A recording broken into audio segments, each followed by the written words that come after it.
Saya akan mengucapkan selamat pagi. Pagi. Apa kabarnya jemaat Depok? Baik. Puji Tuhan.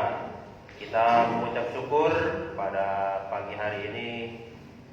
Udara dan cuaca sangat cerah. Kita mengucap syukur bisa datang untuk berkumpul memuji nama Tuhan di tempat ini. Kita akan memulai acara kita. Saya undang Bapak Ibu untuk berdiri. Kita bernyanyi dari lagu nomor 127. 127. Imanlah kemenangan.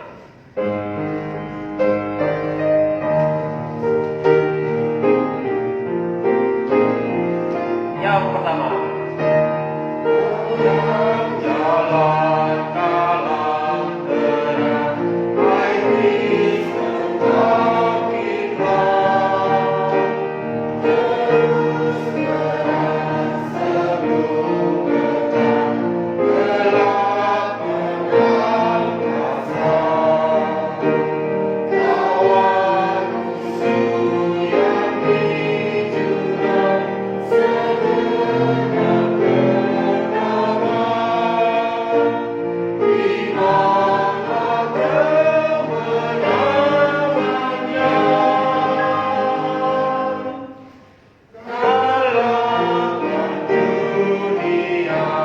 Iman kemenangan. Iman kemenangan. Iman kemenangan.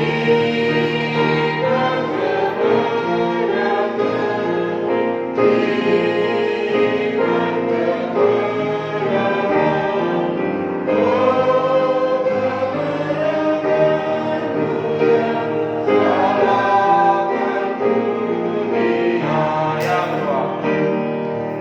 Dengan hati cinta Allah menepi Tuhan, dengan sorak sukacita bersama berjalan, dengan iman kita akan menang peperangan, maut telah dikalahkan, dengan kisah iman. Iman kemenangan.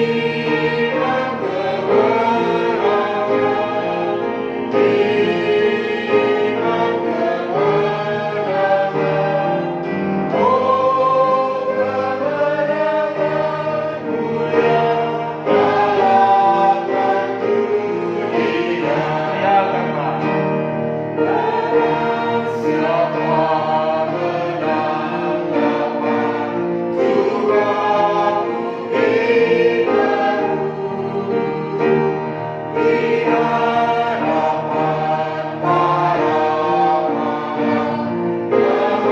para malaikat, menjadi aku. Mari maju dengan tenang, hati penuh kasih, kalahkan musuh yang gelap, di dalam Al-Masih. Iman kemenangan. Iman kemenangan. Iman kemenangan. Oh kemenangan mulia, kalahkan dunia. Amin. Kita mengucap syukur bahwa kita mempunyai iman akan Kristus. Kita akan satu dalam doa. Kita berdoa. Allah Bapa yang ada di dalam surga, kami mengucap syukur pada pagi hari yang indah ini. Engkau telah kumpulkan kami di sini. Kami di sini ingin memuji, memuliakan nama-Mu. Terlebih kami ingin belajar akan firman-Mu. Tolong acara kami Bapa dari awal, pertengahan hingga berakhirnya nanti. Kami juga berdoa untuk saudara-saudara kami yang tidak hadir karena sakit. Kiranya juga Engkau sembuhkan, biarlah pada minggu yang akan datang mereka bisa berkumpul dengan kami. Kami juga berdoa untuk saudara kami yang jauh karena pekerjaan. Kiranya juga Engkau yang mimpin, Engkau yang menyertai mereka dalam pekerjaan. Terima kasih Bapa. Inilah anak-anak-Mu. Kami berdoa atas nama Tuhan Yesus. Dalam nama Tuhan Yesus kami berdoa. Amin. Silakan jemaat duduk kembali. Inilah iman kita kepada Yesus Kristus, bahwa apapun yang kita jalani hari lepas hari, Tuhanlah yang menguatkan hati dan pikiran kita. Kita akan melanjutkan acara kita.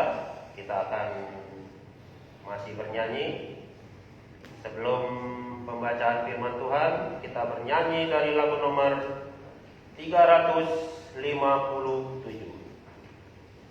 357.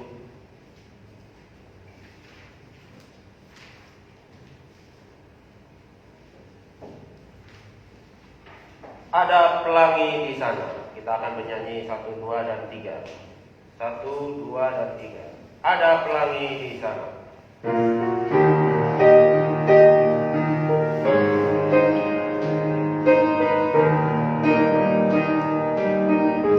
Yang pertama.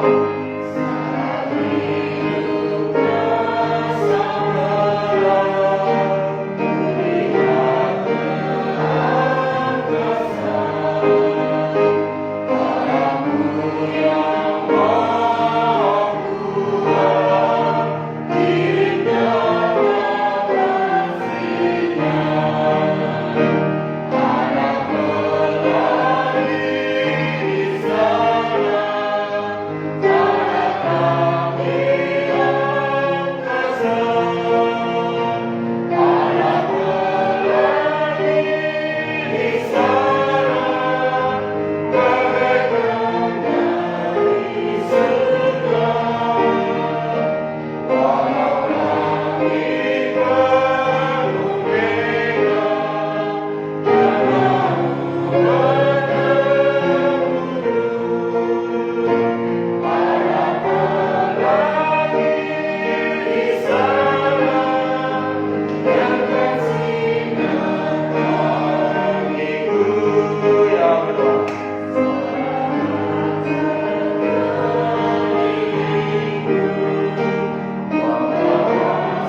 yang terlihat pada musim hujan di awan-awan. Demikianlah kelihatan sinar yang mengelilinginya. Begitulah kelihatan gambar kemuliaan Tuhan. Yehezkiel 1 ayat 28. Sebelum kita akan melanjutkan puji-pujian kita, saya undang Bapak Ibu untuk membuka firman Tuhan.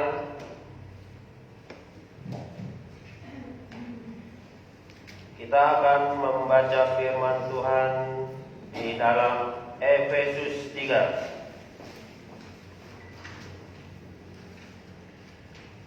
Efesus 3 ayat yang pertama sampai yang ke-13. Efesus 3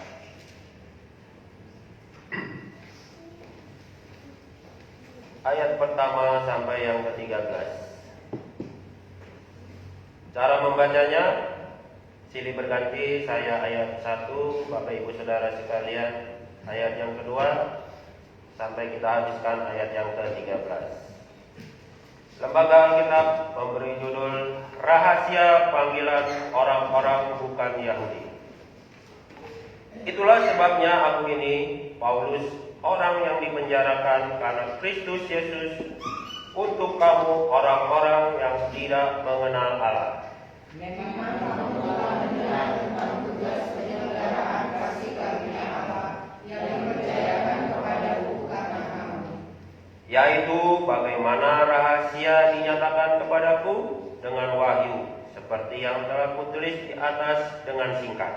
apabila kamu membacanya, kamu dapat mengetahui daripadanya kepentingan yang akan rahasia Kristus, Yang pada zaman angkatan-angkatan dahulu tidak diberitakan kepada anak-anak manusia, tetapi yang sekarang dinyatakan di dalam Roh kepada rasul-rasul dan nabi-nabinya yang kudus.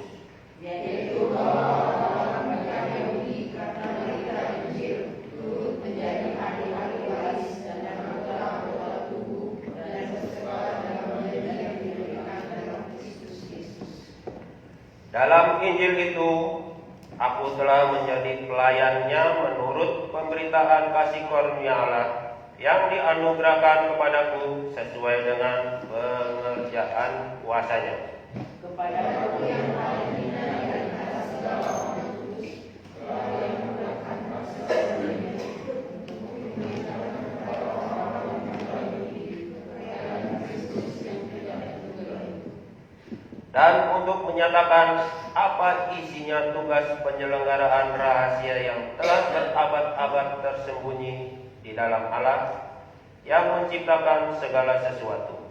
supaya sekarang oleh jemaat itu dilakukan berbagai ragam hikmat Allah kepada pemerintah-pemerintah dan penguasa-penguasa di surga, Sesuai dengan maksud abadi yang telah dilaksanakannya dalam Kristus Yesus Tuhan kita. di dalam Dia kita beroleh keberanian dan jalan masuk kepada Allah dengan penuh kepercayaan oleh iman kita kepada-Nya. Sebab itu aku minta kepadamu supaya kamu jangan tawar hati melihat kesesakanku karena kesesakanku itu adalah kemuliaanmu. Amin. Firman yang begitu indah, kita mengucap syukur bahwa Tuhan Yesus telah mati bagi kita. Kita imani, kita percaya. Inilah ada janji yang akan diberikan oleh Tuhan Yesus bahwa Dia menyiapkan tempat buat kita. Kita sambut firman yang begitu indah. Setelah ini, lagu ini, nanti ada kaum wanita akan bersaksi di depan.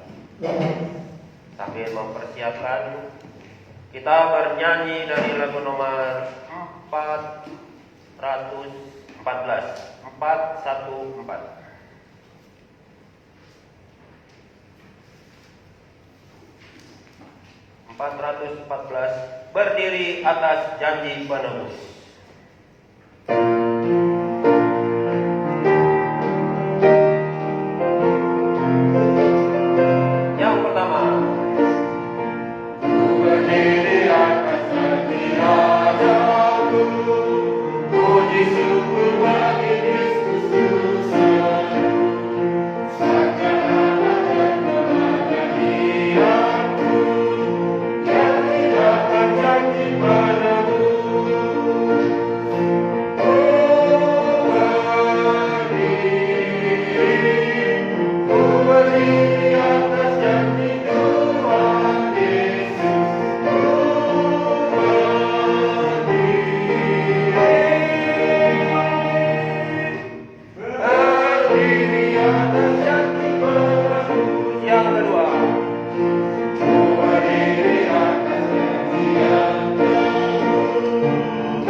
Kaum wanita dipersilakan untuk puji-pujiannya.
Tuhan Yesus sungguh ajaib.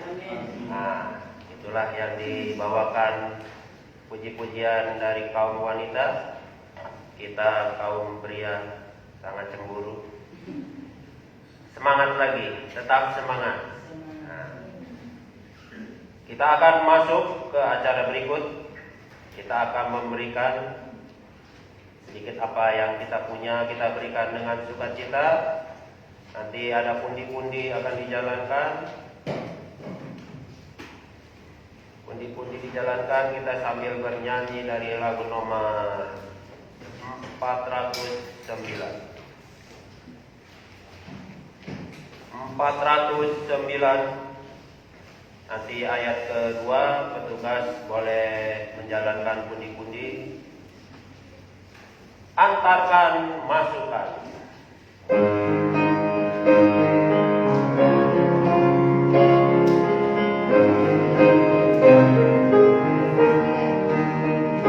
Yang pertama,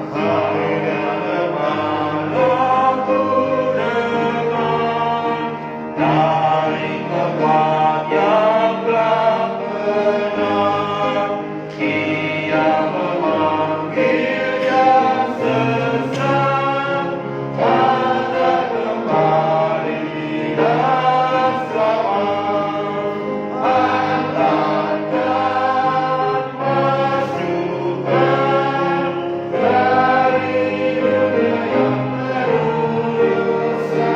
Antarkan masukan bagi Yesus Tuhan kita. Yang kedua,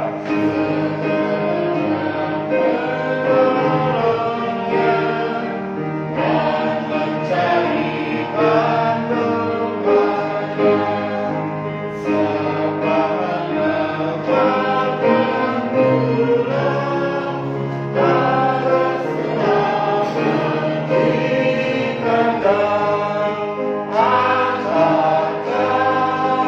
balas selamat di kandang. Antarkan masukan dari dunia yang berdosa.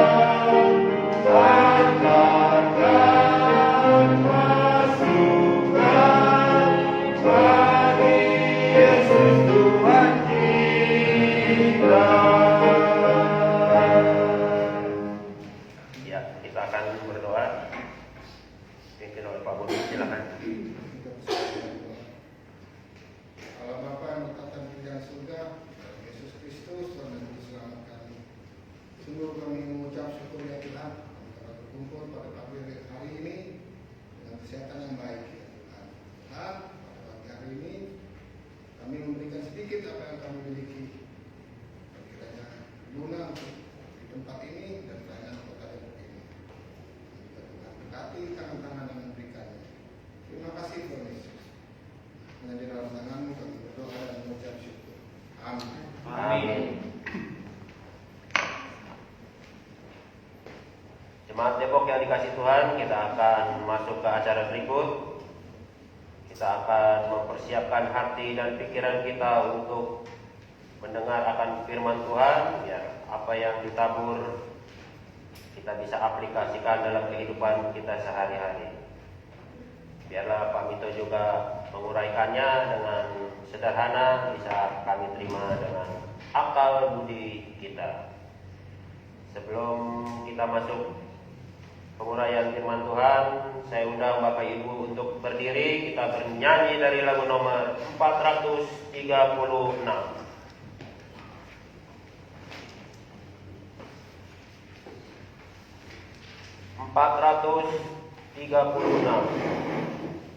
Nanti masuk ayat ketiga, Pak Gembala boleh naik ke atas mimbar.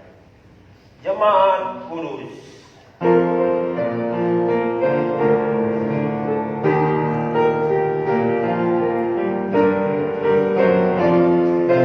Yang pertama,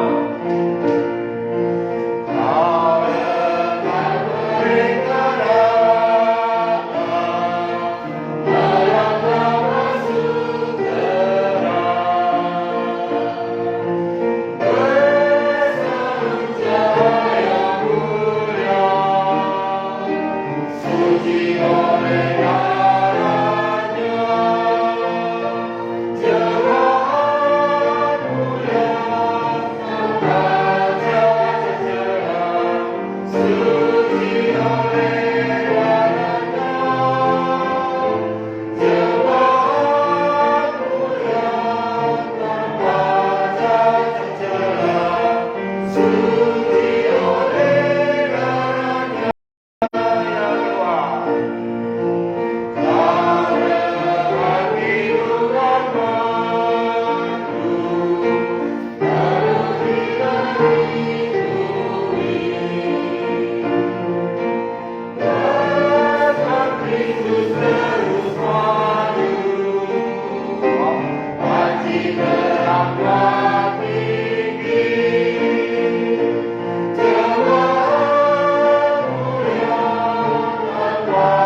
sekolah minggu, silakan ikut gurunya. Dan saya mau ucapkan selamat pagi untuk Bapak Ibu jemaat yang dikasih Tuhan. Bagaimana kabarnya hari ini? Baik, Tuhan. Hari ini cuacanya cerah sekali, ya. Dan kita patut mengucap syukur sebab Tuhan masih memberikan kita waktu, kesempatan untuk kita bisa berkumpul berjemaat, bernyanyi, memuji nama Tuhan, dan kita juga akan mempelajari firman-Nya. Oleh sebab itu, Bapak Ibu sekalian yang dikasih Tuhan, kita akan membuka firman Tuhan kita pada pagi hari ini. Dan firman Tuhan yang akan kita pelajari pada pagi hari ini terambil dari surat Roma. Surat Roma pasal 12 ayat yang pertama. Surat Roma pasal 12 ayat yang pertama. Kalau Bapak Ibu saudara-saudari sudah menemukan ayatnya, kita akan membaca firman Tuhan ini secara bersama-sama. Roma pasal 12 ayat yang pertama. Dalam hitungan yang 3 kita akan membacanya. 1, 2, 3. Karena itu saudara-saudara, demi kemurahan Allah, aku menasihatkan kamu supaya kamu mempersembahkan tubuhmu sebagai persembahan yang hidup, yang kudus, dan yang berkenan kepada Allah.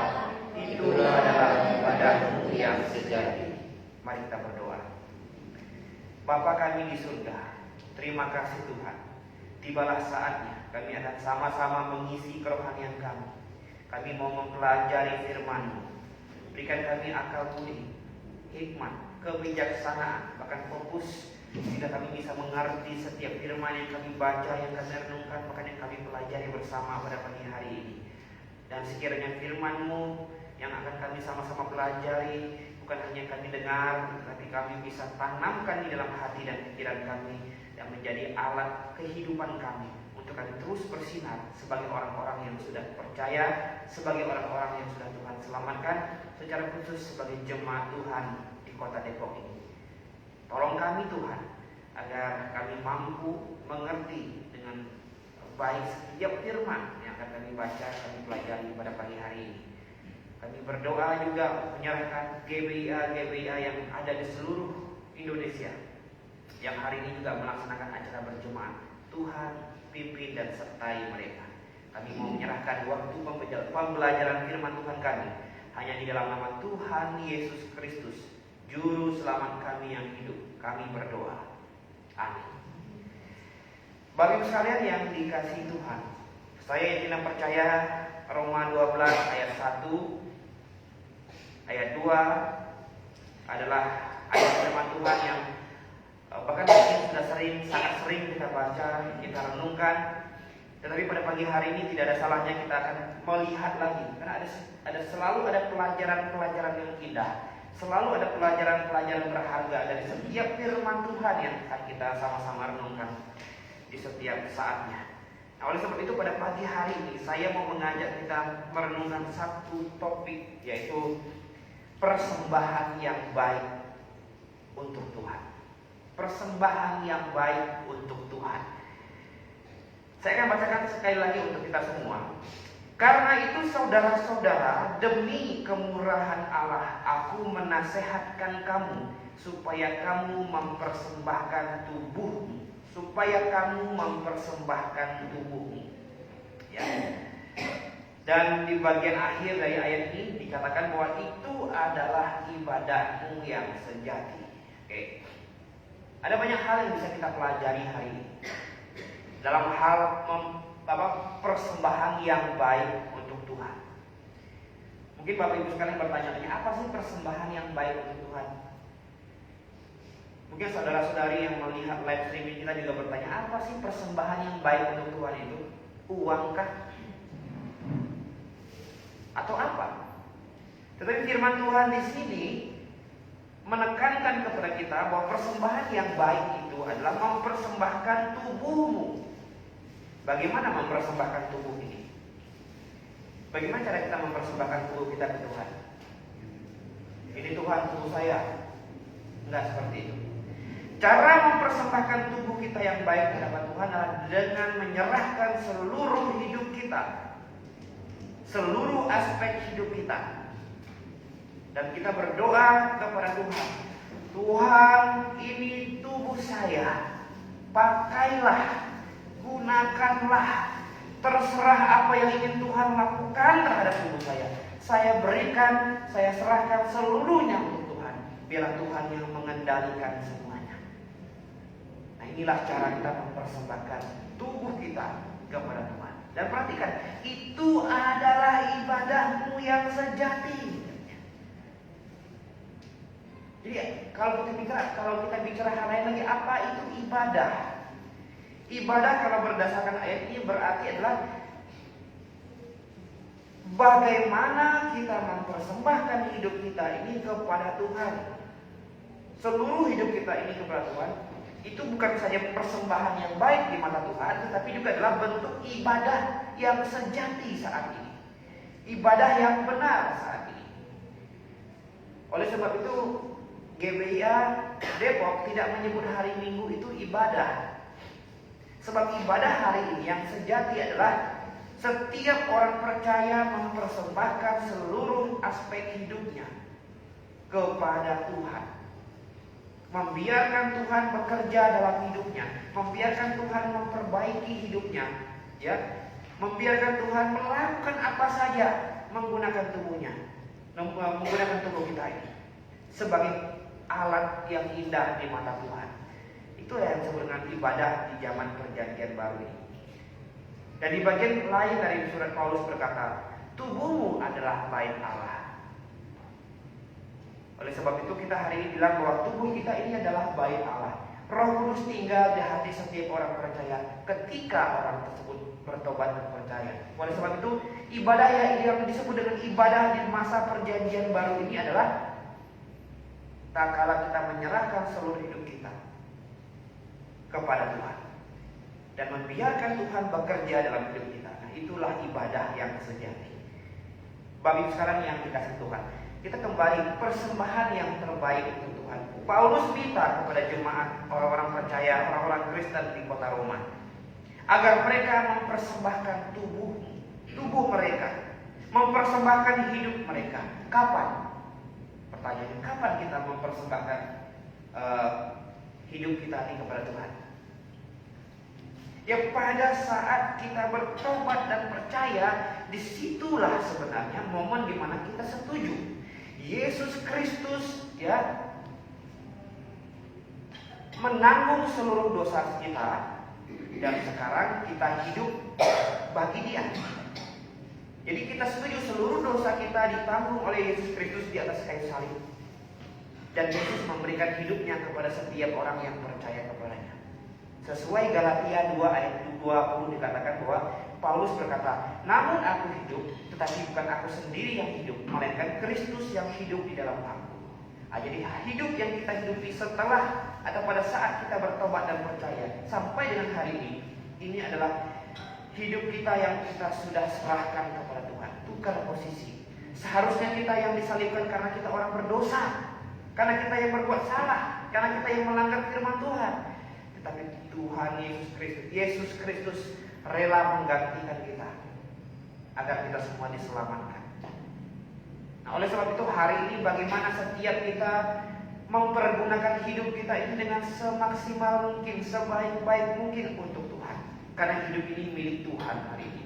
Dan kita sudah setuju menyerahkan hidup kita ini kepada Tuhan pada saat kita bertobat dan percaya. Oleh sebab itu jangan kita pernah ragu untuk melakukan segala bentuk pelayanan kita. Jangan pernah ragu untuk menggunakan akal budi kita, pikiran kita, dan jangan pernah ragu untuk mengerahkan tenaga kita, keringat kita untuk Tuhan. Sebab ini tubuh punya Tuhan hari ini. Ada banyak orang yang tidak mau melakukan sesuatu untuk Tuhan. Ada banyak orang tidak mau berbuat sesuatu untuk Tuhan. Padahal tubuhnya itu adalah milik Tuhan. Ada banyak orang Kristen yang tidak mau melayani Tuhan, bahkan melarang anaknya untuk melayani Tuhan, tanpa dia sadari bahwa tubuhnya hari ini Ini milik Tuhan. Bapak Ibu sekalian yang dikasihi Tuhan. Oleh sebab itu Paulus minta kepada jemaat di Roma agar mereka sadar, agar mereka tahu bahwa tubuh mereka itu harus dipersembahkan kepada Tuhan. Yang pertama karena sebagai persembahan yang hidup. Apa itu persembahan yang hidup? Kalau kita ingat dalam perjanjian lama, orang Yahudi seringkali memberikan persembahan atau korban persembahan. Itu biasanya adalah domba, bisa dalam bentuk tepung, ya, bisa dalam bentuk burung merpati, kambing, bisa juga dalam bentuk uang. Tapi semua benda, semua persembahan ini adalah persembahan yang mati akhirnya. Domba disembelih, dimatikan. Tepung benda mati. Burung dara juga, burung merpati juga kalau dipersembahkan dimatikan dulu. Uang itu benda mati. Tetapi di saat di era perjanjian baru hari ini, Tuhan mau kita memberikan persembahan yang hidup. Apa maksudnya? Yang pertama, persembahan yang hidup itu artinya sebuah persembahan yang bisa merespon Allah. Sebuah persembahan yang mampu merespon Tuhan. Ini yang Tuhan inginkan hari ini. Maka Tuhan mau kita menyerahkan tubuh kita, hidup kita. Dengan demikian kita adalah persembahan yang indah di mata Tuhan. Sekaligus kita adalah persembahan yang mampu merespon Tuhan. Berbeda dengan persembahan yang ada dalam perjanjian lama. Itu semua persembahan benda mati. Tetapi kita ini adalah persembahan yang hidup. Yang hidup artinya persembahan yang menggunakan akal budinya untuk membalas kasih Tuhan dalam hidupnya. Melayani Tuhan, menyenangkan hati Tuhan, menyukakan hati Tuhan. Inilah yang Tuhan inginkan, persembahan yang benar sebagai bentuk ibadah yang sejati kita di era perjanjian baru saat ini. Yang menjadi pertanyaannya adalah, sudahkah kita merelakan hidup kita ini, mengikhlaskan seluruh hidup kita ini untuk kita persembahkan, untuk dikendalikan oleh Tuhan?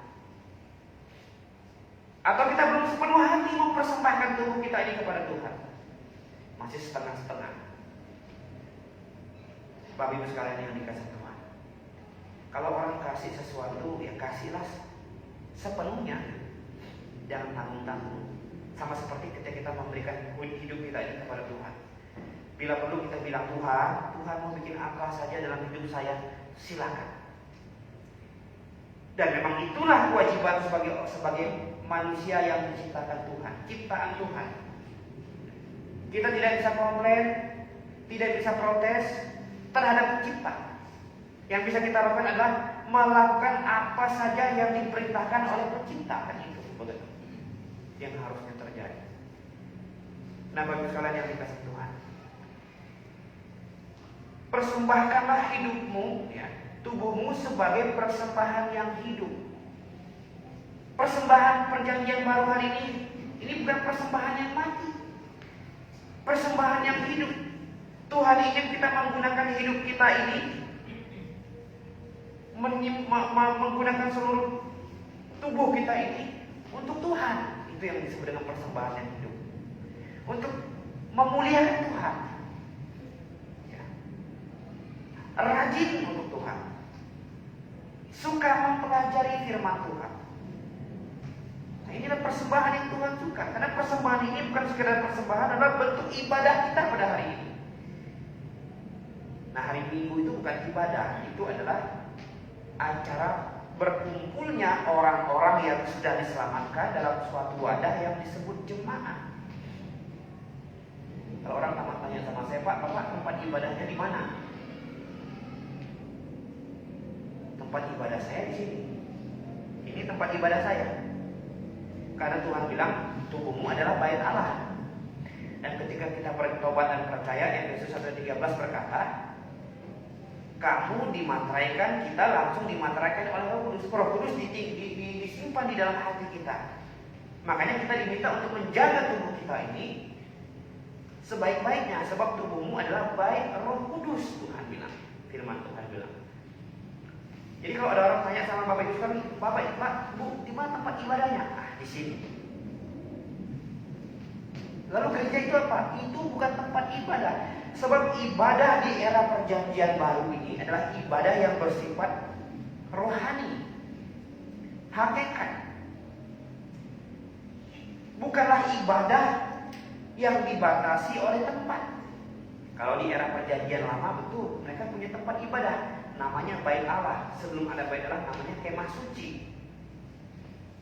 Disitulah orang-orang Israel beribadah. Nah, orang-orang Samaria beribadahnya di atas gunung Gerizim. Seperti yang dikatakan oleh Yesus di Yohanes pasal 4 ayat yang ke-21 sampai 24.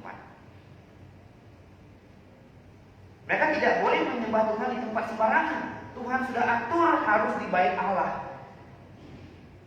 Lalu bagaimana dengan mereka yang berada di luar Israel? Mereka yang berada di luar Israel harus membuat suatu tempat khusus. Tempat khusus mereka berdoa, beribadah, di mana tempat tersebut meski punya satu pintu atau jendela kecil yang menghadap ke arah Yerusalem.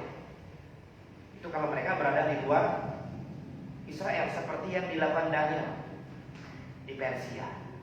Apa itu? Mereka harus membuat suatu kamar atau suatu ruangan kecil di mana pintu atau jendelanya yang dibuat khusus itu menghadap kiblat. Kiblatnya itu Yerusalem hari ini. Ada apa di Yerusalem? Agar orang-orang Israel yang berada di luar Yerusalem selalu ingat bahwa Tuhan akan datang di Yerusalem, khususnya di Bethlehem. Bahwa kebenaran Tuhan, bahwa Mesias akan datang di sana. Nah, untuk mengingat akan janji itu, Tuhan perintahkan semua orang Israel yang tersebar di seluruh dunia itu membuat satu kamar kecil khusus untuk berdoa, beribadah, tetapi harus menghadap ke Yerusalem. Sebagai bentuk tetap ingat akan Tuhan, akan janji Tuhan, akan kedatangan Tuhan di Yerusalem. Oleh sebab itu hari ini kita tidak punya, pertama, tidak ada tempat ibadah. Tempat ibadah kita adalah tubuh. Dan bagaimana ibadah kita? Ya sepanjang hidup, sepanjang hari. Karena gak mungkin kita hanya menyerahkan tubuh kita ini hanya pada hari Minggu saja. Lalu hari Seninnya kita ambil lagi, minggu depan hari Minggu lagi kita serahkan. Karena ibadah kita hari Minggu. Kalau berdasarkan firman Tuhan Roma 12 ayat 1 ini, ibadah itu adalah mempersembahkan seluruh hidup kita kepada Tuhan. Kapan kita? Pada saat kita bertobat dan percaya. Sampai selama-lamanya. Selama kita masih ada di dunia ini.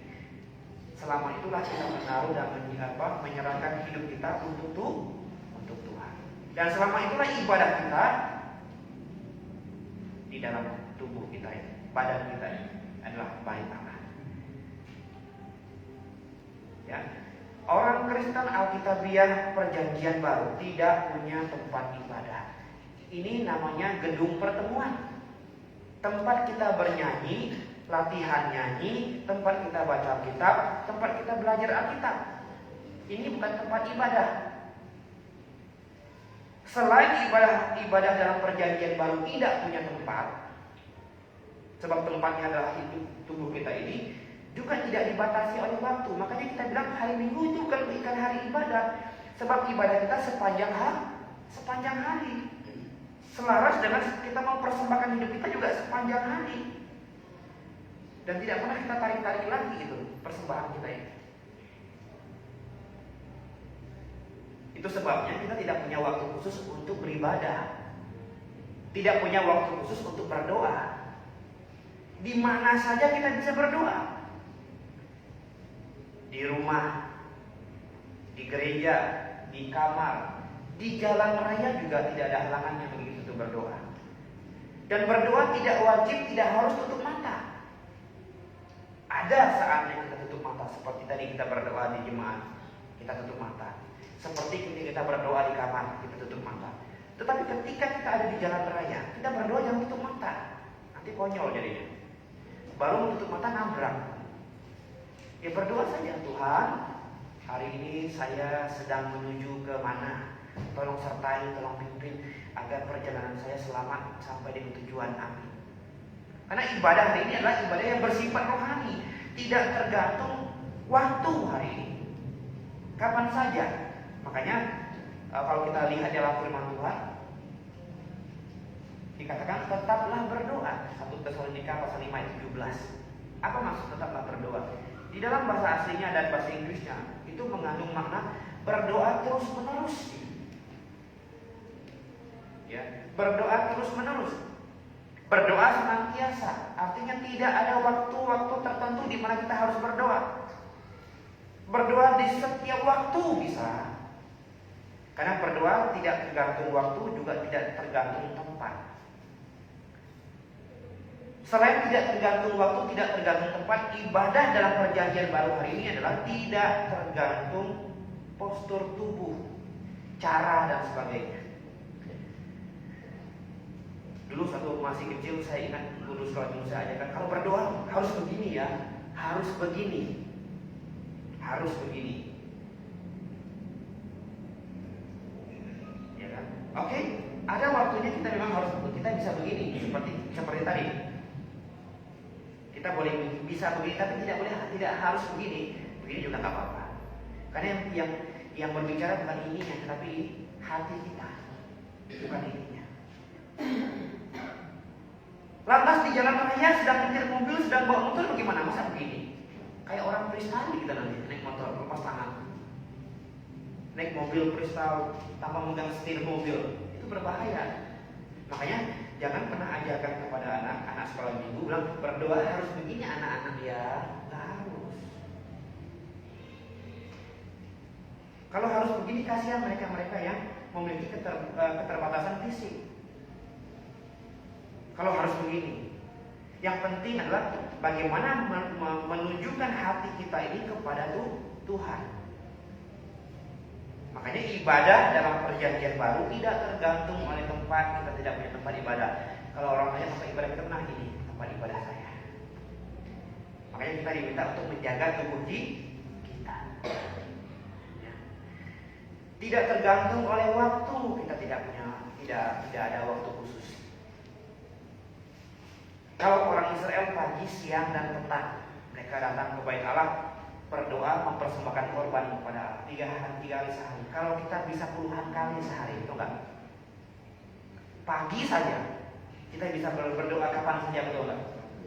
Siang apa lagi, malam apa lagi, bahkan subuh pun ketika kita terbangun hendak pergi ke kamar mandi, Tuhan, puji Tuhan, masih hidup nih, terima kasih. Pagi juga bisa berapa kali. Doa kita tidak dibatasi oleh waktu, kapan saja. Setiap ada momen dan kita ingin berbicara, curhat sama Tuhan, menyampaikan segala beban, pikiran, keluh kesah kita, di situ kita berdoa dan itu tidak ada waktu khusus. Makanya berdoa terus menerus kata kita, berdoa senantiasa, tak putus-putus. Kemudian ibadah tidak tergantung oleh postur tubuh. Dulu dalam era perjanjian lama memang sebelum mereka berdoa menghadap kepada Tuhan, mereka harus membasuh tubuh mereka dari kepala sampai ujung kaki. Mereka harus sujud berdiri untuk sebagai simbolik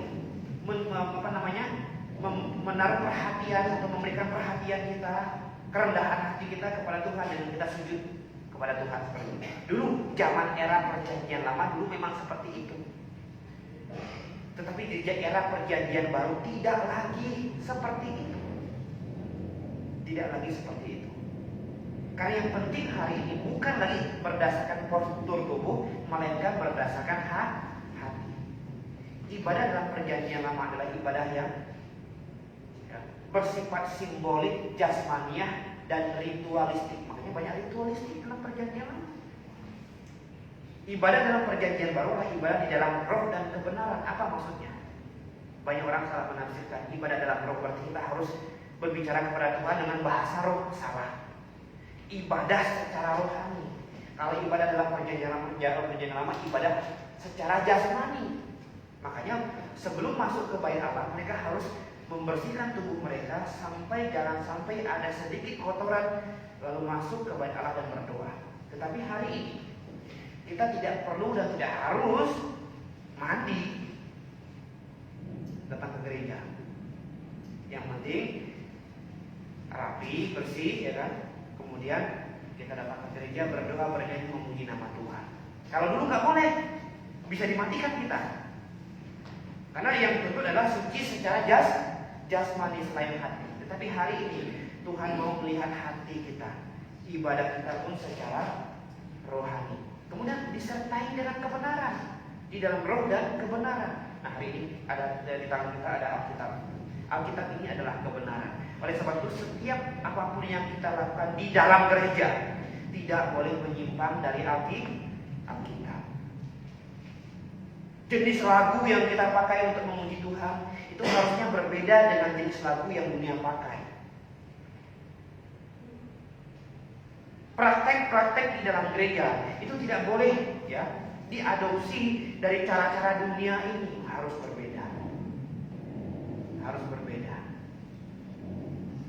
Harus berbeda. Makanya harus sesuai dengan kebenaran firman Tuhan. Tidak boleh asal sembarangan. Apalagi membuat sesuatu yang baru, yang berbeda supaya mendapat perhatian dan jadi viral, itu tidak boleh. Tuhan benci dengan seperti itu. Makanya harus disesuaikan dengan kebenaran. Tidak boleh melenceng dari Alkitab, tidak boleh melenceng dari firman Tuhan. Oke, kita lihat poin yang kedua. Yang pertama, bahwa sebuah persembahan yang hidup, ya, itu maksudnya adalah persembahan yang bisa merespon balik kepada Tuhan, yang bisa melakukan pelayanan kepada Tuhan, menyenangkan hati Tuhan, melakukan hidup untuk menyenangkan Tuhan. Nah, yang kedua, persembahan yang terbaik untuk Tuhan itu yang seperti apa? Kalau kita lihat dalam Roma pasal 12 tadi, sebagai persembahan yang hidup, yang kedua yang kudus katanya. Apa yang dimaksud dengan persembahan yang kudus itu?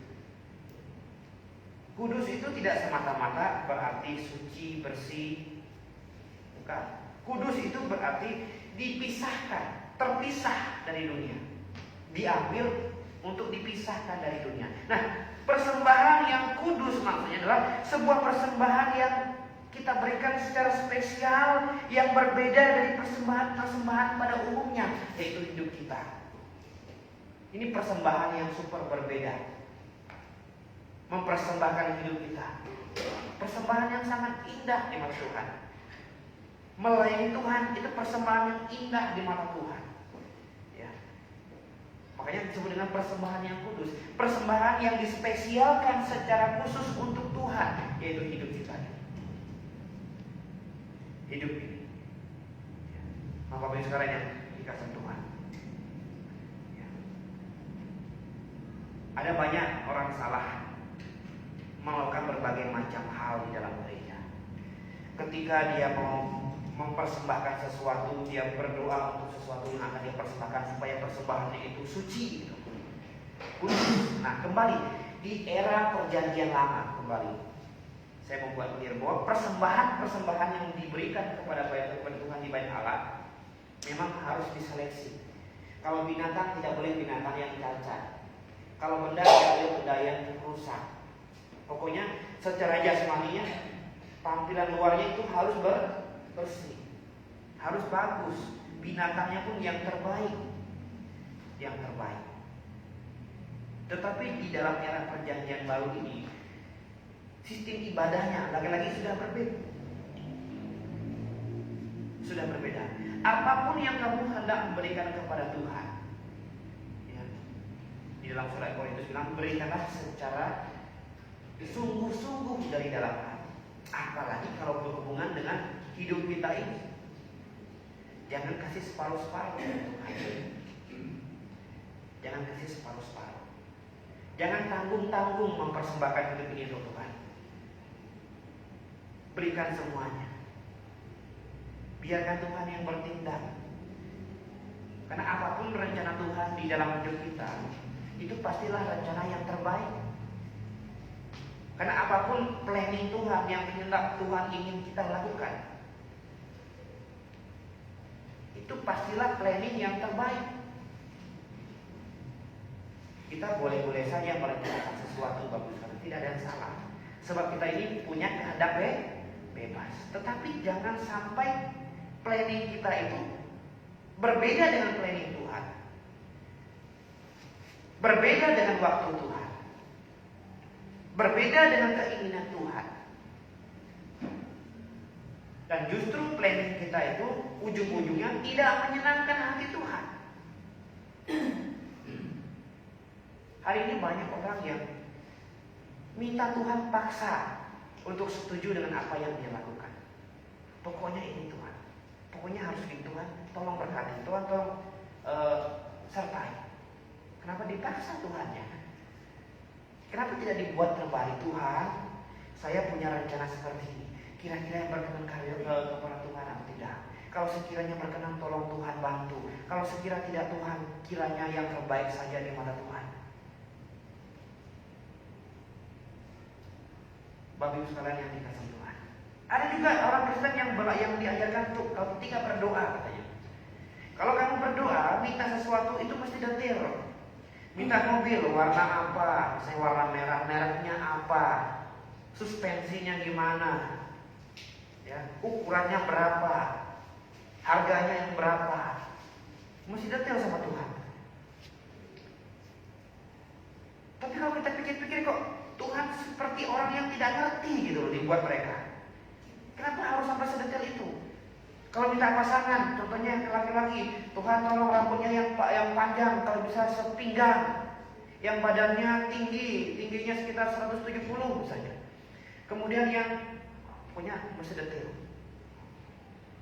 supaya Tuhan tidak bingung. Tuhan bingung. Kenapa Tuhan dibuat seperti orang bodoh dibuat orang Kristen hari ini? Padahal Tuhan bilang sebelum kamu mintanya, aku sudah tahu. Makanya mintalah di dalam nama Tuhan. Ya. Sebelum kamu mengeluarkan mengeluarkan dengan mulutmu, bilang aku sudah tahu apa yang kamu doakan. Bahkan aku sudah tahu apa yang paling kamu perlukan. Nah kalau sudah begitu, bagaimana cara kita berdoa yang benar? Tuhan, saya pengen beli ini, saya pengen punya ini. Karena rencana apa yang saya mau ingin beli ini, saya mau pakai untuk Tuhan. Tapi kembali, kehendak mulai yang jadi. Kalau memang yang terbaik ini, atau Tuhan punya rencana lain dalam hidup saya, tolong Tuhan. Ini adalah doa yang sangat baik di hadapan Tuhan. Tidak memaksakan Tuhan. Karena Tuhan pasti punya rencana. Tuhan bilang, rancanganmu bukanlah rancanganku. Terkadang rencana kita begini-begini, tapi di mata Tuhan belum tentu itu baik. Kita punya target sekian, tetapi hati-hati, belum tentu di mata Tuhan itu terbaik. Lalu bagaimana kalau gitu? Kalau supaya kita tahu, Tuhan, saya punya rencana begini, targetnya ini, tetapi Tuhan, semuanya saya serahkan kepada Tuhan. Tuhan tolong. Tuhan yang kiranya menjawab sesuai dengan waktu dan rencana Tuhan saja. Atau sekiranya ada yang lebih terbaik bagi saya, Tuhan tolong kiranya yang bantu dan tolong berikan. Bukankah itu jauh lebih baik? Kita berdoa sama Tuhan seperti itu. Makanya Tuhan bilang kalau berdoa ada contoh doanya. Seperti doa Bapa Kami itu contohnya. Tapi bukan dijadikan sebagai jimat yang diulang-ulang setiap akhir kebaktian. Karena kalau kita belajar doa Bapa Kami secara detail dan secara khusus, itu gak relate dengan kita hari ini. Itu doa yang Tuhan ajarkan secara khusus kepada bangsa Israel, dengan harapan Israel menerima Yesus sebagai juru selamat mereka. Makanya Tuhan bilang, berdoalah, datanglah kerajaanmu di bumi seperti di surga. Tuhan minta Israel itu berdoa supaya datang di bumi ini kerajaan Tuhan yang seperti di surga sama di bumi. Kerajaan Kristus, kerajaan milenium. Tapi ternyata mereka tidak berdoa seperti itu. Bahkan Yesus mereka tolak dan kata salibkan. Makanya di gereja tidak cocok ini diulang-ulang gitu. Ini bukan doa mantra yang dibuat diulang-ulang untuk menyempurna doa kita yang sebelumnya. Salah seperti itu. Nah, Bapak sekalian yang dikasih Tuhan, persembahan yang hidup, yang kudus adalah persembahan yang sangat spesial, yang super spesial, ya, yang terbaik dari yang baik. Bahkan yang berbeda dari persembahan-persembahan yang ada di dunia umumnya. Berikanlah kepada Tuhan. Salah satunya yang terbaik adalah hidup kita ini. Amin. Kalau tidak kita serahkan kepada Tuhan, mau kita serahkan kepada siapa tubuh ini? Yang terbaik adalah kita serahkan kepada Tuhan. Karena Tuhan yang paling tahu apa yang paling kita perlukan saat ini. Kadang-kadang kalau kita berdoa dan meminta sesuatu, saya sendiri pun ada banyak belajar pengalaman ketika saya berdoa, minta, kok Tuhan tidak kabulkan ya? Ternyata bukan Tuhan tidak kabulkan, belum. Dan akhirnya Tuhan kabulkan di momen yang tepat, di waktu yang tepat. Dan setelah Tuhan kabulkan itu, akhirnya saya bersyukur. Untung Tuhan tidak kasih lebih cepat atau lebih lambat.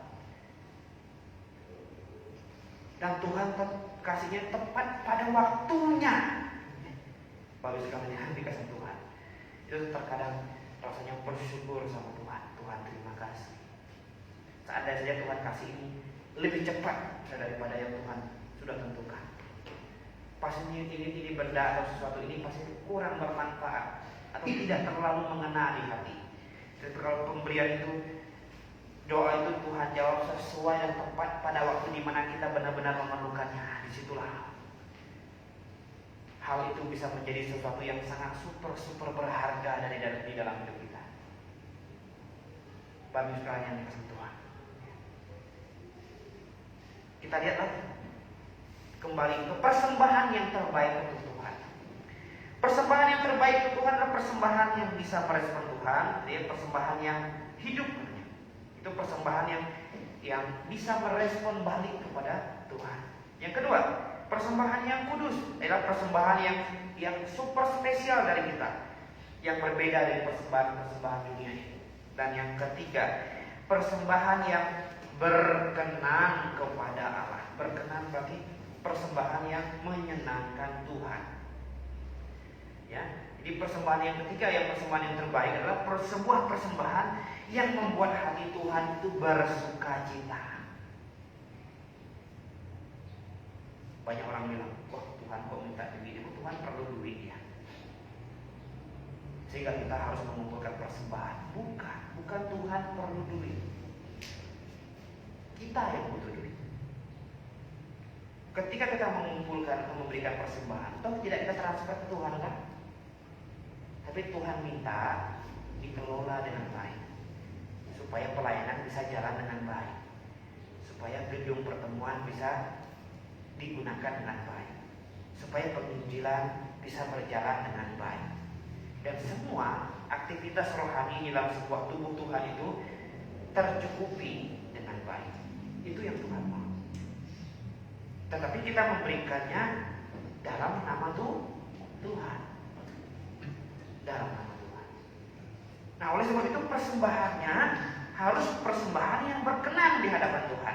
Nah, salah satu persembahan yang paling Tuhan suka adalah menyerahkan hidup kita, menyerahkan hati kita, menyerahkan pikiran kita, menyerahkan semua apa yang ada di dalam hidup kita ini untuk Tuhan. Itu salah satu yang paling Tuhan sangat suka. Sangat suka. Di Alkitab banyak sekali contoh orang-orang yang menyerahkan hidupnya.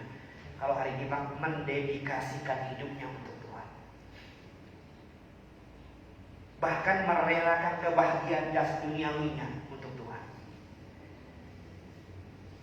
Samuel sejak lepas dari Asi langsung diserahkan oleh mamanya ke Bait Allah. Berarti Samuel kehilangan masa-masa main sama anak-anak, betul? Main bersama dengan anak-anak seusianya. Karena di Bait Allah nggak boleh sembarangan orang masuk nyelonong situ gitu. Tetapi apakah itu sebuah kerugian? Tidak. Sebagian orang mungkin melihat itu sebuah kerugian. Tapi ternyata inilah yang terbaik di mata Tuhan. Lihat bagaimana Samuel dipakai oleh Tuhan dengan hebat. Sebab Eli dan anak-anaknya kacau balau. Akhirnya Tuhan pakai Samuel dengan luar biasa. dengan luar biasa. Yusuf, ketika saudara-saudaranya benci dan iri kepadanya gara-gara mimpinya, sejak muda Yusuf dijual oleh saudara-saudaranya dari tangan ke tangan. Artinya Yusuf melewati masa-masa kesenangan karena dijual jadi budak. Dijual ke orang Arab, dijual orang Arab ke orang Mesir. Yang namanya jadi budak, bisa makan saja itu udah puji Tuhan zaman itu. Jangan berharap dengan gaji. Tetapi Alkitab mencatat bahwa Tuhan selalu menyertai Yusuf dimanapun dia berada. Memang Yusuf kehilangan masa-masa mudanya di mana dia bercengkerama dengan teman-teman seusianya dan dia harus dijual oleh saudara-saudaranya. Tetapi kita melihat endingnya, bagaimana hidup Yusuf justru dipakai oleh Tuhan untuk memberkati keluarganya ketika ayah dan saudara-saudaranya mengalami kelaparan yang hebat di Israel.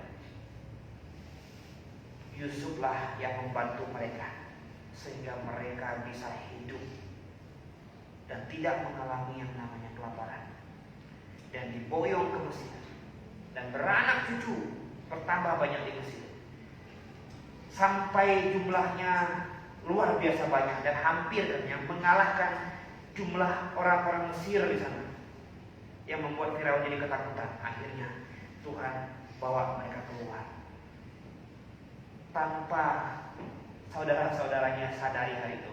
Lewat Yusuf, Tuhan memelihara mereka, Tuhan memelihara bangsa Israel, Tuhan mempersiapkan Israel untuk keluar dari Mesir dan jadi sebuah bangsa yang besar sekali, bangsa yang besar sekali. Bapak Ibu sekalian yang dikasihi Tuhan, persembahan yang berkenan. Mungkin hari Minggu orang melihat orang Kristen ke gereja, sementara orang bisa jalan-jalan, pergi ke mall, pusat perbelanjaan misalnya, pergi jalan-jalan, mancing lah dan sebagainya.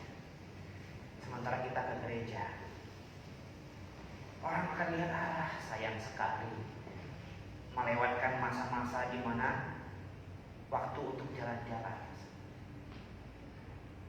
Tetapi itu bukan sebuah kesalahan di mata Tuhan, bukan sebuah kerugian.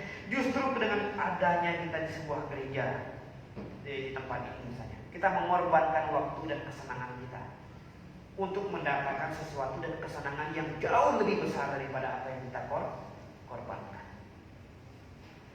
Apa yang kita korbankan, kita bisa belajar kebenaran, kita bisa dikuatkan, bisa diingatkan, bahkan bisa termotivasi hidup kita ini. Karena kita selalu diingatkan oleh kebenaran firman Tuhan. Termasuk hari ini, kita diingatkan kembali untuk menyerahkan hidup kita, seluruh hidup kita untuk Tuhan. Kita memang bisa bekerja di dunia, kita memang bisa melakukan aktivitas-aktivitas dunia. Tetapi jangan lupa bahwa hidup kita ini milik Tuhan. Berarti segala sesuatu yang berhubungan dengan hidup kita ini, fokusnya, prioritasnya untuk Tuhan. Apapun yang kita lakukan di dunia ini, fokusnya untuk Tuhan. Kita bekerja untuk Tuhan. Ya. Kita melayani untuk Tuhan. Apapun yang kita kerjakan lakukan di dunia ini untuk Tuhan. Karena kita tahu bahwa hidup ini adalah hidup yang kita sudah persembahkan untuk Tuhan, yang berkenan kepada Allah. Yang berkenan, persembahan yang berkenan kepada Allah adalah persembahan yang membuat hati Allah bersuka cita. Atau kalau suatu hari nanti ada anak jemaat, Bapak Ibu semua punya anak, tiba-tiba anak Bapak Ibu semua bilang, Pak, Ma, saya mau melayani Tuhan, jadi hamba Tuhan. Jangan pernah larang. Jangan pernah bilang, jangan, Papa sudah desain kamu untuk jadi ini. Jangan. Kita tidak tahu. Karena segala sesuatu yang kita lakukan untuk Tuhan pastilah yang terbaik di Tuhan dan berkenan dan menyukakan hati Tuhan. Kemudian kita lihat kembali ke dalam Roma pasal 12 ayat 1 tadi. Dan itu adalah ibadahmu yang sejati katanya.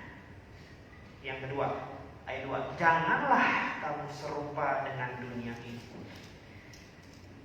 Setelah kita diminta untuk mempersembahkan persembahan yang terbaik untuk Tuhan, tadi sudah kita lihat kategori-kategorinya. Tuhan minta, karena kita masih hidup di dunia ini, kita masih tinggal, bekerja, berinteraksi dengan orang dunia ini. Tetapi Tuhan minta, janganlah kamu serupa dengan dunia ini. Serupa itu artinya apa? Ya sama dengan dunia ini. Apanya yang sama? Segala aspek. Salah satunya adalah passion kita. Harus berbeda. Harus berbeda passion orang percaya dengan passionnya dunia ini. Itu salah satunya. Pakaian itu harus berbeda. Itu hal yang paling sederhana yang tidak boleh serupa dengan dunia ini. Karena Bapak Ibu lihat sendiri, fashion mungkin hari mungkin seperti apa sih? Dress up atau dress down?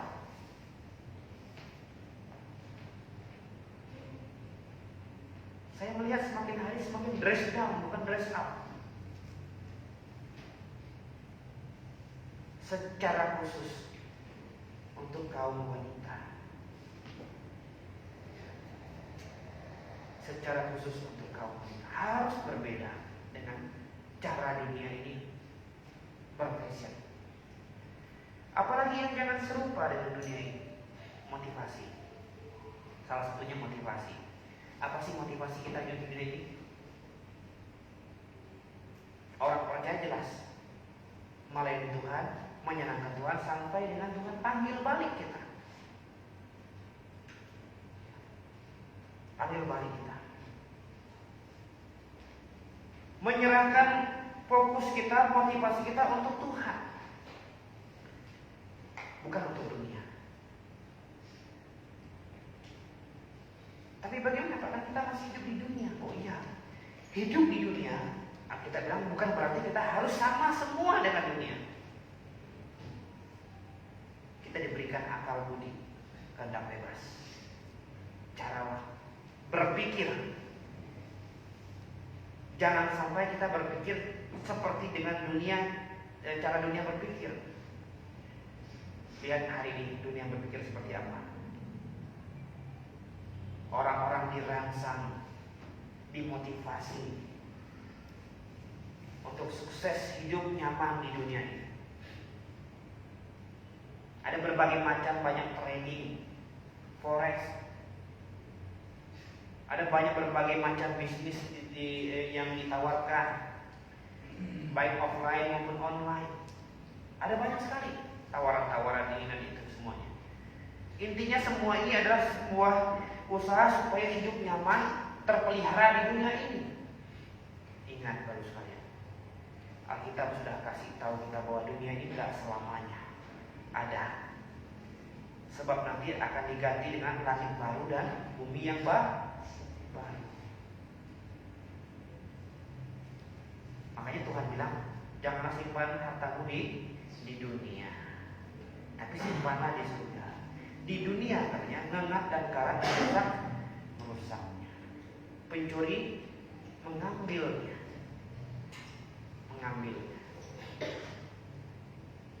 Baru kemarin Firman cerita, ada 2 orang katanya tertangkap CCTV di Sunter, di GBA Grape.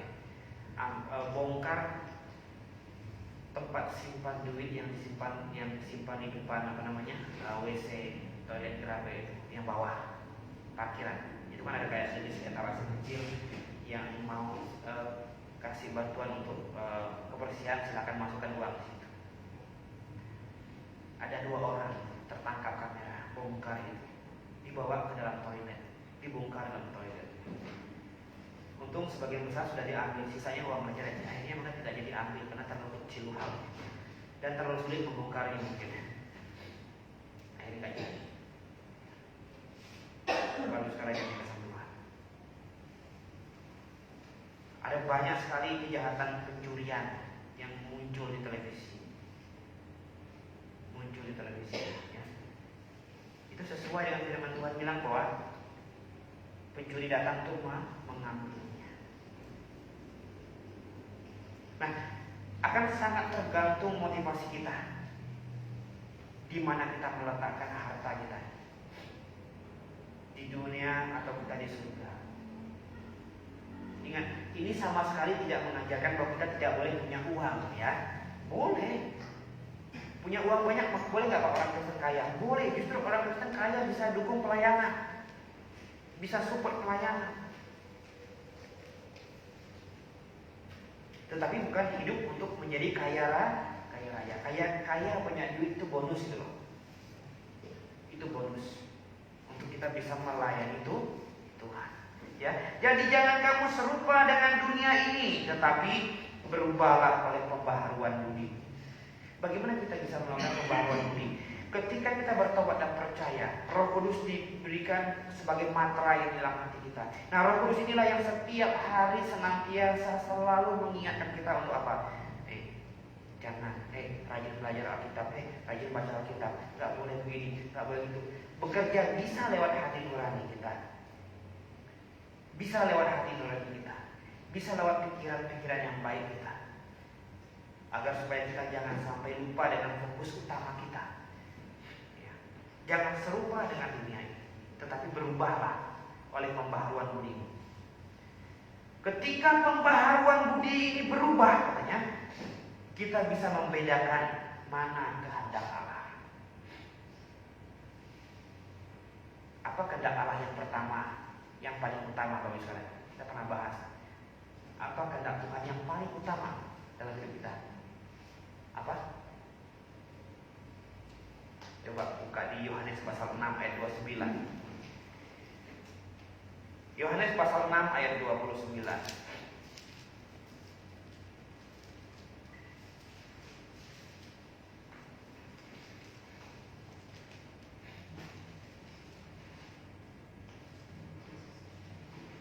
Kita baca sama-sama.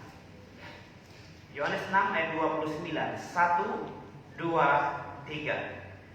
Jawab Yesus kepada mereka, inilah pekerjaan yang dikehendaki Allah, yaitu hendaklah kamu percaya kepada Dia yang telah diutus Allah. Jadi sebuah pekerjaan yang dikehendaki Allah atau sama dengan kehendak Allah adalah menerima Yesus Kristus sebagai Tuhan dan Juru Selamat kita. Itu yang paling utama. Karena itulah alasan mengapa Yesus Kristus harus datang ke dunia ini, kemudian tersalibkan, mati, dan dibangkitkan. Agar apa? Setiap orang yang percaya kepadanya tidak sia-sia imannya. Tidak sia-sia. Dan kita diminta untuk percaya kepadanya. Itu salah satu kehendak Allah. Kehendak Allah yang paling utama yang Tuhan ingin kita lakukan. Setelah itu apa? Setelah kita diselamatkan, bergabung dalam sebuah jemaat lokal Alkitabiah. Ya. Saya selalu bilang, hati-hati pilih gereja. Jangan sampai salah pilih gereja. Pilih baju bisa salah, nanti kalau salah kembalikan karena masih ada struknya. Kalau salah pilih gereja, ada di dalamnya, ternyata gereja tidak mengajarkan kebenaran, justru mengajarkan kesesatan. Dan kita ada duduk di situ. Dan kita mengumpulkan persembahan di situ, mengembalikan persepuluhan di sifat itu. Itu jangan sampai kita mendukung kesalahan yang dilakukan di dalam gereja tersebut. Wah Pak, itu terlalu ekstrim Pak. Bukan terlalu ekstrim. Makanya ibadah dalam perjanjian baru itu harus ibadah yang disertai dengan kebenaran, supaya jangan sampai salah gitu. Jangan sampai salah. Karena ketika salah memilih tempat kita berjemaat, itu akan berdampak fatal kepada iman kita, anak-anak kita, cucu kita, bahkan generasi kita yang seterusnya. Bayangkan, salah kita ngajarin ke anak, anak ngajarin ke anaknya lagi, anaknya ngajarin ke anaknya lagi, dan itu akan terus. Itu berbahaya. Salah minum obat, mungkin alergi, mungkin bisa ya keracunan, tapi bisa disembuhkan. Tapi kalau salah belajar firman Tuhan, apalagi sampai salah percaya Yesus, ingat Yesus itu ada, jangan berpikir Yesus itu cuma satu. Alkitab bilang ada Yesus yang lain, hati-hati. Dan Yesus yang lain ini berusaha sekuatnya untuk semirip-miripnya dengan Yesus yang benar. Supaya apa? Supaya orang Kristen yang tidak kritis tidak bisa bedakan mana yang benar. Akhirnya melihat ini kayaknya benar, hampir-hampir benar. Namanya hampir-hampir benar berarti belum benar. Bapak Ibu sekalian yang dikasihi Tuhan, jangan sampai salah. Lalu bagaimana Pak untuk memilih gereja yang benar?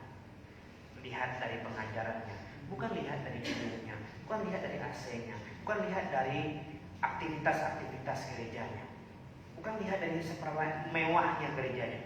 Lihat dari apa yang diajarkannya, sesuai dengan Alkitab atau menyimpang dari Alkitab. Lihat dari motivasi yang disampaikan dari mimbar. Apakah memotivasi orang untuk mengerti, mendengarkan kebenaran? Apakah memotivasi orang untuk membaca Alkitab, bertanya kalau tidak tahu, paksa untuk bertanya supaya jadi tahu. Lihat dari apa? Dari apa yang diajarkannya. Lihat ke Alkitab sesuai tidak. Dan terkadang banyak orang Kristen nggak bisa dan nggak ngerti. Kenapa? Tidak pernah baca Alkitab, tidak pernah diajarkan yang benar. Makanya kalau bisa jemaat tidak usah pintar-pintar. Yang penting dengarin saja. Kalau sudah dengarin saja gampang nggak diatur? Gampang. Suruh angkat dompet semua ke jemaat. Suruh keluarkan duit semua. Suruh serahkan mercy, pasti serahkan mercy-nya.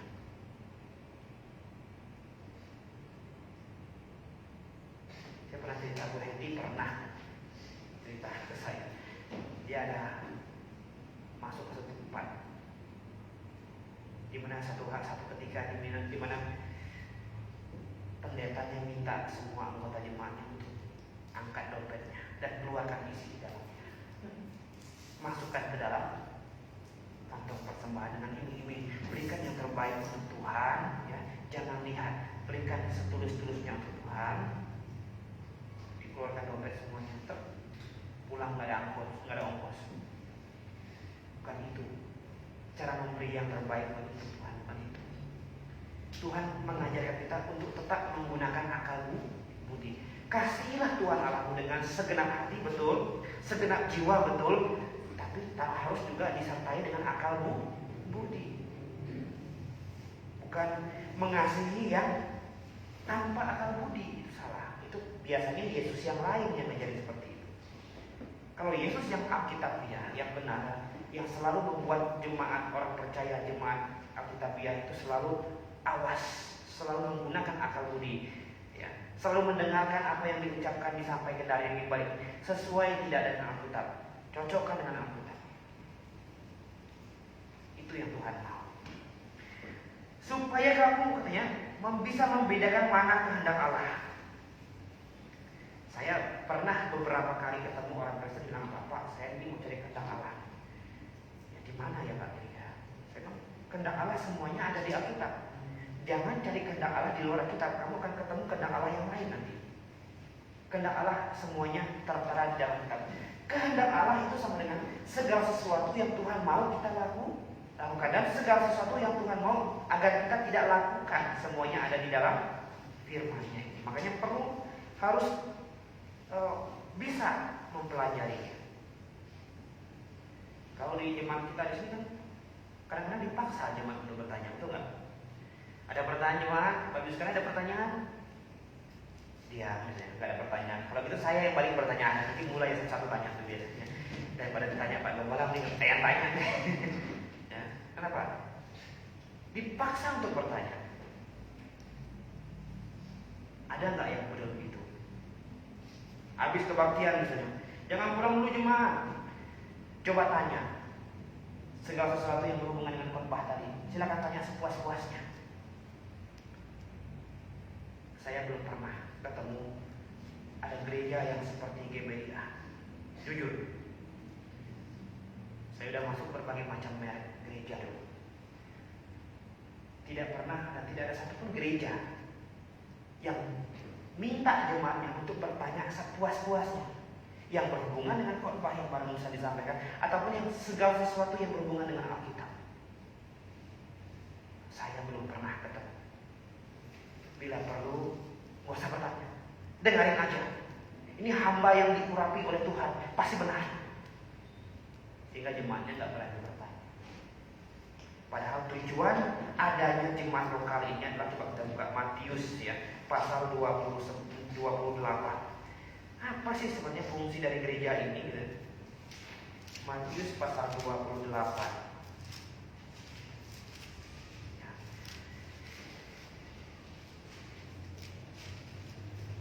Ayat 19 dan 20. Ini amanat agung. Saya akan bacakan untuk jemaat semuanya. Karena itu pergilah, jadikanlah semua bangsa muridku dan baptislah mereka dalam nama Bapa, Anak dan Roh Kudus. Dan ajarlah mereka melakukan segala sesuatu yang telah kuperintahkan kepadamu. Dan ketahuilah, aku menyertai kamu senantiasa sampai akhir zaman. Yesus minta sama murid-muridnya mengajarkan segala sesuatu yang pernah Tuhan ajarkan kepada mereka. Artinya mengestafetkan apapun yang sudah pernah Yesus ajarkan kepada rasul-rasul, itu diestafetkan kepada jemaat. Nah, kita mengestafetkan kembali dari apa yang segala sesuatu yang sudah diajarkan oleh rasul-rasul lewat firman. Mengapa sampai hari ini kita tidak ada perayaan Natal? Kenapa? Sebab dari semua rasul, bahkan Yesus Kristus, tidak satu kali pun di dalam Alkitab suruh jemaat mula-mula hari itu merayakan Natal.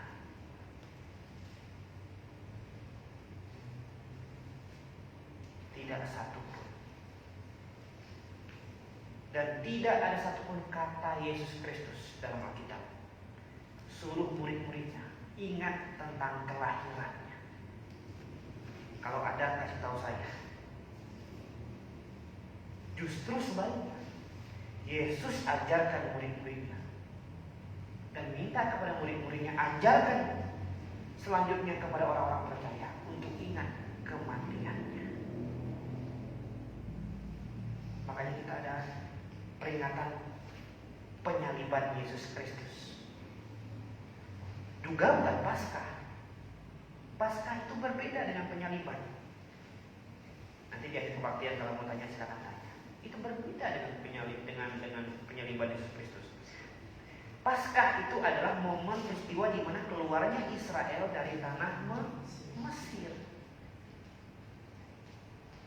Disertai dengan malam itu di mana malaikat maut melewati tanah Mesir dan mematikan semua anak sulung Mesir. Semua anak sulung yang di mana rumahnya tidak ada perolesan darah domba yang usia 1 tahun. Semua dimatikan. Bukan hanya anak manusia dimatikan, semua anak sulung, termasuk anak sulung binatang, anak sulung jangkrik, anak sulung semut, semua anak sulung yang ada di negeri Mesir itu semua mati. Itu yang disebut dengan Paskah, Passover. Paskah itu sebenarnya adalah nubuatan tentang penyaliban Yesus Kristus. Tetapi bukan penyaliban Yesus Kristus sama dengan Paskah. Makanya di Paskah itu ada sembelih domba usia 1 tahun yang melambangkan Sang Juru Selamat. Ketika Yesus Kristus datang dan akan ada di dunia ini, Yesus tidak pernah sekalipun ajarkan Paskah seperti yang dilakukan oleh bangsa Israel sebelumnya. Sebelum dia disalibkan untuk ditangkap untuk disalibkan, Yesus memang mengadakan perjamuan Paskah, malam Paskah. Tapi malamnya sudah berbeda. Makan Paskahnya berbeda dengan budaya Israel sebelumnya. Yesus justru mengadakan acara perjamuan Tuhan, sebuah perjamuan yang dia bikin untuk mengingat sebentar lagi dia akan disalibkan untuk menebus dosa seisi dunia. Ini bedanya. Makanya kita memperingati kematian Kristus, bukan memperingati Paskah, apalagi merayakan Paskah. Itu dua hal yang berbeda. Dan Paskah itu adalah bagian dari kalender bangsa Yahudi. Diadakan setiap bulan Nisan tanggal 14. Bulan Nisan itu adalah bulan pertamanya orang Yahudi. Dan perhatikan Keluaran pasal 12 seterusnya, aturan seterusnya. Mulai dari ayat 44 kalau nggak salah dan seterusnya. Itu aturan lebih ketat tentang Paskah. Bangsa lain tidak boleh ikut merayakan Paskah. Lalu orang Depok merayakan Paskah. Yang salah kita hari ini atau Tuhan yang salah sih sebenarnya? Atau firman Tuhan yang salah ini? Sehingga mayoritas orang Kristen merayakan Paskah. Yang salah kita, firman Tuhan tidak mungkin salah. Kitanya yang salah paham. Makanya ketika dikasih tahu yang benar, jangan marah, kan gitu.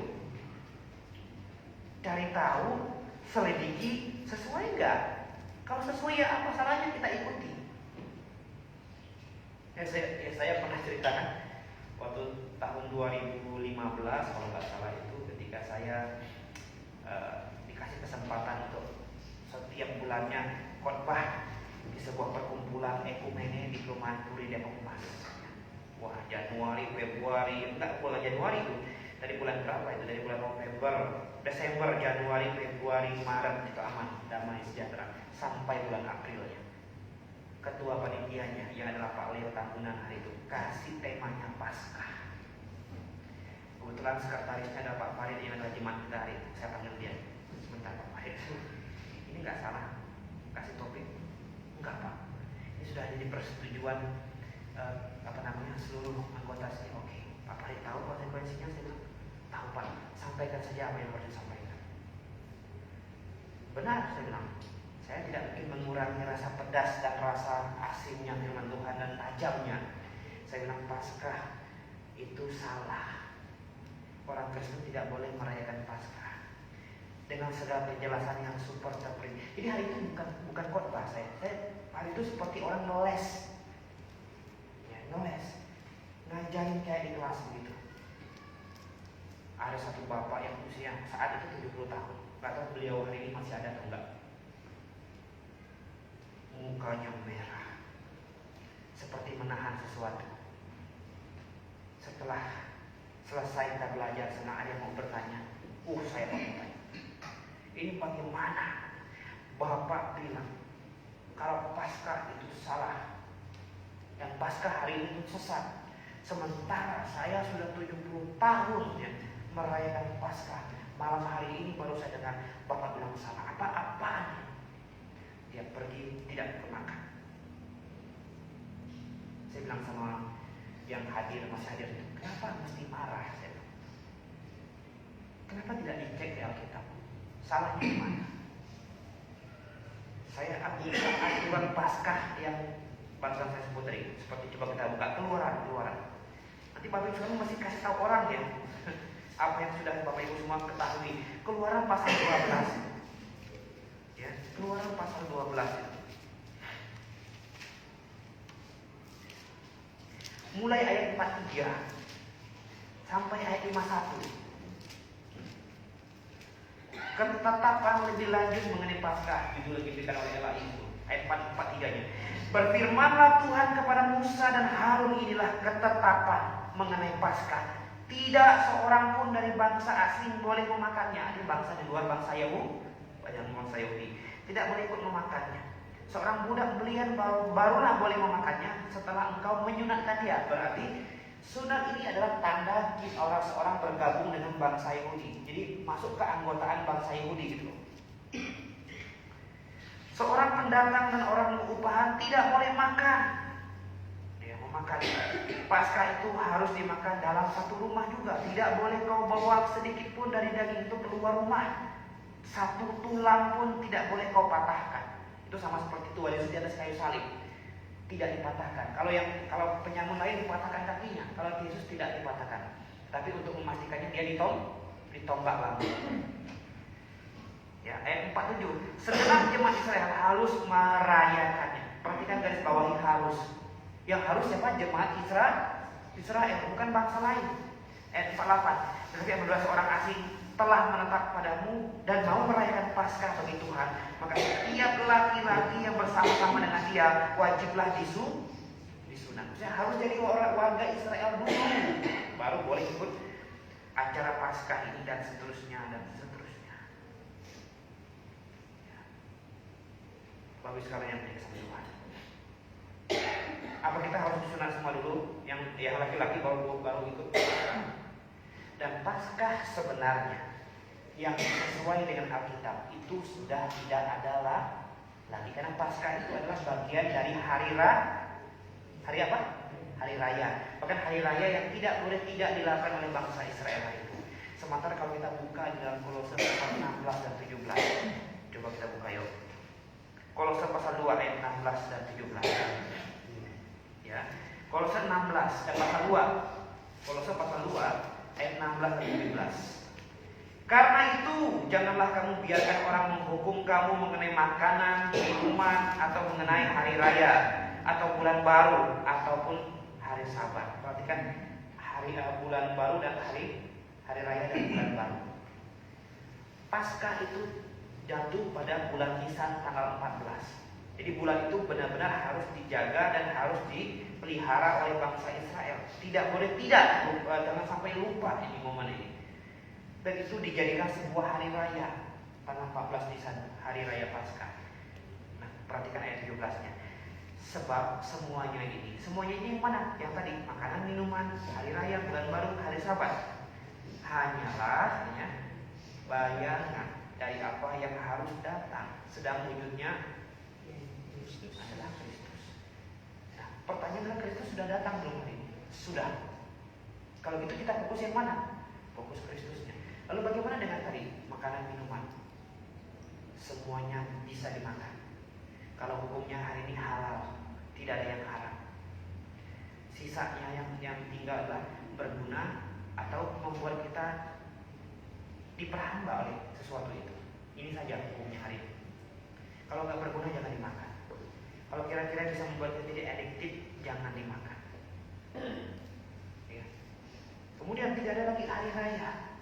Karena di balik kata raya itu sama dengan membesarkan, mengagungkan, menspesialkan itu hari. Hari ini semua hari sama di mata Tuhan. Tidak ada lagi bulan baru, makanya semua bulan kita sama semua. Kagak ada bulan-bulan tersendiri yang lebih spesial dari bulan yang lain. Berbeda kita. Dan hari Sabat, kita tidak pakai hari Sabat. Sebab kita liburnya hari Minggu, bukan hari Sabat. Hari Sabat Tuhan pelihara untuk bangsa Israel supaya ingat akan Tuhan. 7 hari, 6 hari Tuhan menciptakan langit, hari yang ke-7 istirahat. Dan itu diberikan kepada manusia untuk apa? Untuk manusia pakai untuk mengingat bagaimana Tuhan sudah menciptakan langit dan bumi yang begitu indah. Nah, hari itu dipakai untuk meng-flashback, mengingat bagaimana karya Tuhan. Berdoa, beribadah kepada Tuhan pada hari Sabat. Nah, hari ini ada beberapa kelompok orang Kristen yang kebaktian hari Minggu, hari Sabtu. Jelas-jelas hari Sabat nggak boleh ngapa-ngapain. Lu ngapain keluar rumah? Kalau memang mau ikut, mereka nggak boleh keluar rumah, harus stay dalam rumah sampai lewat jam 6 sore. Nah, kamu malah naik mobil, naik motor, ngapain?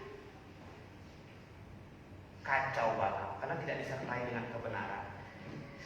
Siapapun hari ini kekristenan yang masih ada hari raya, yang masih memelihara hari-hari bulan-bulan tertentu, yang masih memelihara hari Sabat, dan yang masih percaya ada makanan minuman yang tidak boleh dimakan karena dosa, karena haram, berarti dia tidak mau menerima Yesus Kristus yang sudah datang. Karena kalau menerima Yesus Kristus sudah datang, harusnya semuanya ditinggalkan. Karena ini bayangan, sekarang sudah ada wujudnya. Ya sudah, fokus sama wujudnya. Tetapi ketika wujudnya datang dan tetap masih mau memelihara bayangannya tadi, berarti itu sama dengan tidak mau menerima sang wujud yang datang. Itu juga yang dilakukan oleh Israel hari ini. Kenapa? Karena mereka tidak terima Yesus Kristus. Mereka masih tunggu lagi juru selamat yang baru. Makanya mereka masih ada yang namanya hari raya, makanan-makanan yang tidak boleh dimakan dan diminum, masih pelihara hari Sabat. Karena mereka tidak terima Yesus Kristus. Nah, tanpa disadari mungkin oleh orang Kristen hari ini, ketika dia merayakan hari raya tertentu, termasuk Paskah, itu sama dengan penolakan dia terhadap Yesus Kristus, sama seperti orang Yahudi hari ini. Maka saya bilang itu sebuah kesesatan yang besar, sama dengan penolakan Yesus Kristus yang sudah datang ke dunia ini. Tetapi ketika dikasih tahu marah, ya saudara. Yang penting kita sudah kasih tahu. Nanti risiko tanggung pembeli. Bagus karena yang kasih Tuhan, ya. Sehingga kamu dapat membedakan manakah kehendak Allah, apa yang baik, apa yang berkenan kepada Allah, dan yang sempurna di hadapan Tuhan. Mari kita bersatu dalam doa. Bapa di surga, terima kasih Tuhan, terpujilah nama-Mu. Kami mengucap syukur atas kebenaran, atas firman-Mu yang ada di tangan kami hari ini, yang bisa kami baca kapanpun kami mau, yang bisa kami pelajari, yang bisa kami renungkan kapan saja kami punya waktu untuk merenungkannya. Secara khusus untuk hari ini, persekutuan jemaat, pembelajaran firman, kami sudah diajarkan seperti apa persembahan yang terbaik untuk Tuhan. Tuhan tolong kami agar kami sungguh-sungguh hidup bagi Tuhan, agar kami sungguh-sungguh menyerahkan seluruh hidup kami untuk Tuhan, dan membiarkan Tuhan menggunakan hidup kami untuk menjadi alat pelayanan, alat pemberitaan firman. Terima kasih Bapa. Kami hanya berdoa, Tuhan tolong pimpin, sertai, cukupkan setiap keperluan-keperluan kami, berkati pekerjaan usaha kami. Dengan itu Tuhan, kami tetap bisa menjadi pelayan. Dengan itu kami tetap bisa eksis terus ada dalam jemaat ini, bahkan mensupport segala bentuk pelayanan dalam jemaat ini. Terima kasih Tuhan, terima kasih. Kami berdoa dan menyerahkan seluruh hidup kami hanya di dalam tangan dan pimpinan Tuhan. Di dalam nama Tuhan Yesus Kristus kami berdoa dan mengucap syukur. Amin. Baik, Bapak sekalian, kita sudah belajar firman Tuhan, dan saya ajak kita semua untuk bernyanyi untuk merespon firman Tuhan yang sudah kita pelajari. Saya undang kita semua untuk bangkit berdiri. Kita akan membuka buku kita dari 296.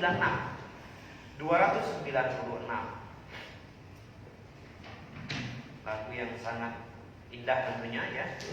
Lagu yang berjudul Hanyalah Saluran. Ya, kita ini saluran. Saluran pelayanan, saluran berkat jasmani, berkat rohani untuk orang-orang yang membutuhkannya. Oleh sebab itu kita menyanyikan ayat 1, ayat 2, dan ayat yang ketiga sambil kita menghayati setiap kalimat demi kalimatnya. Hanyalah saluran. Mari.